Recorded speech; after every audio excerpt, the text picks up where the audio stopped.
Hey, and welcome back. I was recently approached by the folks at Xvive to see if I would be interested in trying out their T9 in-ear monitors.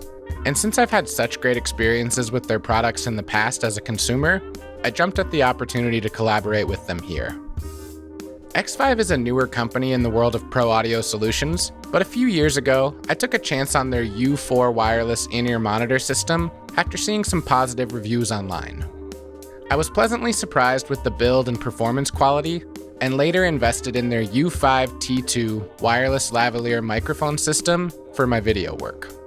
According to Xvive, these new T9 in-ear monitors have been designed by top in-ear engineers in the USA to offer customers pro-level audio quality previously only attainable at much higher prices from custom manufacturers. Upon opening these for the first time, I was impressed with the quality packaging and care that went into the presentation of these. I pulled out the included small case, and inside was a number of accessories like foam ear tips, a headphone cable, a variety of other rubber ear tips, an 1/8 inch to 1/4 inch adapter, and finally, a cleaning tool. The actual in-ear monitor drivers were packaged nicely in a foam block, and upon first glance, these appeared to be much on par with other high-end in-ear monitors I've seen over the years. After taking a moment to read through the user manual and get acquainted with the product, I went ahead and unpacked all of the different earpieces included with this set.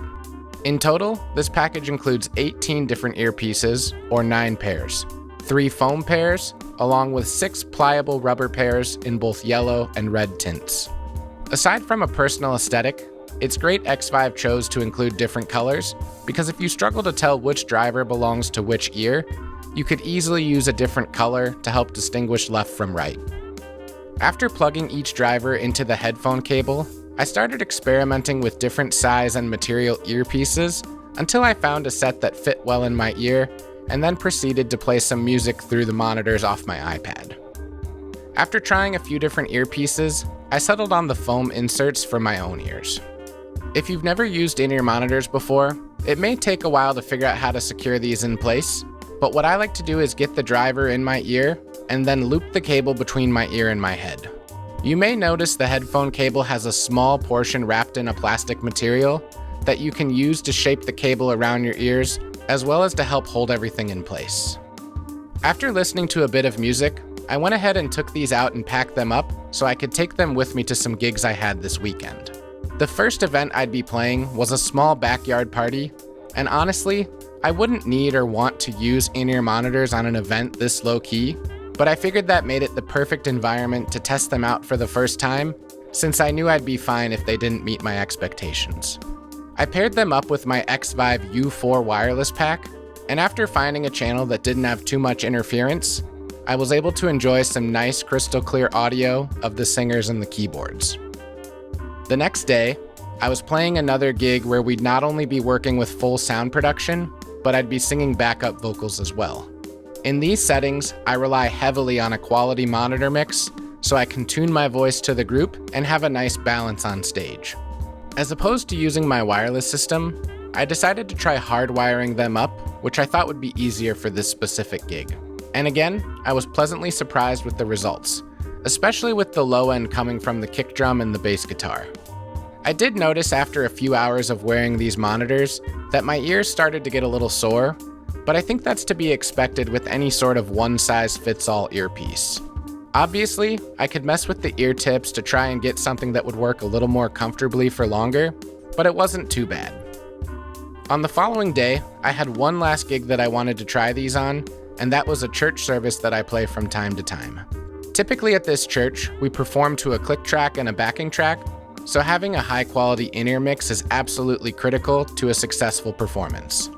I decided to at least try these monitors through the rehearsal, and after feeling comfortable, I continued to use them through both services, and this time with none of that ear fatigue that I mentioned before. Later that day when I was back home, I decided to use these just once more in my studio while I was recording a few drum parts, and although I typically don't use in-ear monitors in my home studio, I felt totally comfortable using these T9 in-ears throughout the entire time I was tracking. So after using these in-ear monitors for about a week in both live and studio applications, I'm ready to give you my final thoughts. For the last 3 or 4 years, I've actually used a pair of custom molded in-ear monitors, which have been great. But I have occasionally noticed that the seal of those monitors can be so tight that I'm not getting any bleed from the room, which causes me to lose the perspective of the environment I'm playing in. Now in a church setting, this is fine because everything's mic'd up, but when I play smaller events or rooms where volume can be a concern, I just don't have a good sense of what it actually sounds like due to having so much isolation in my monitors. So before Xvive even reached out, I'd been considering getting a second pair of in-ear monitors with a universal fit so that I could use them on some smaller gigs I play, where I still appreciate having a monitor feeding back into my ears. I've tried some other universal fit in-ears, and these T9 monitors from Xvive have not only a higher quality sound, but a tighter seal around my ears. Since everyone's ears are slightly a different shape, it wouldn't be fair for me to guarantee the same fit for you, but with the various foam and rubber earpieces, I'm sure you could find something that fit well in your case. You can find these in-ear monitors online selling for just under $190, and in that price point, I think they stand up well with their competition. I know in today's world, you can always find a cheaper option from some off-brand on Amazon, but I highly recommend not cheaping out when it comes to in-ear monitors, and consider making an investment that will be high quality and make you feel comfortable while you're performing, recording, or just listening to music. Lastly, I just want to say that although Xvive is a newer company and doesn't have the prestige behind their name of other pro audio companies, I've had nothing but positive experiences with their various products, and through working with them on this collaboration, I've again been impressed with their customer service and attention to detail. When I first started using their products, they were pretty much only available through sites like Amazon, but over the last few years, I've seen their products be brought on to much more well-reputable vendors like Sweetwater, so I think that speaks highly of their company in general. I'd love to hear your thoughts about in-ear monitors, so leave a comment down below. And if you enjoyed this video, please consider giving it a thumbs up and subscribe to my channel to stay up to date on future video releases. And until next time, thanks.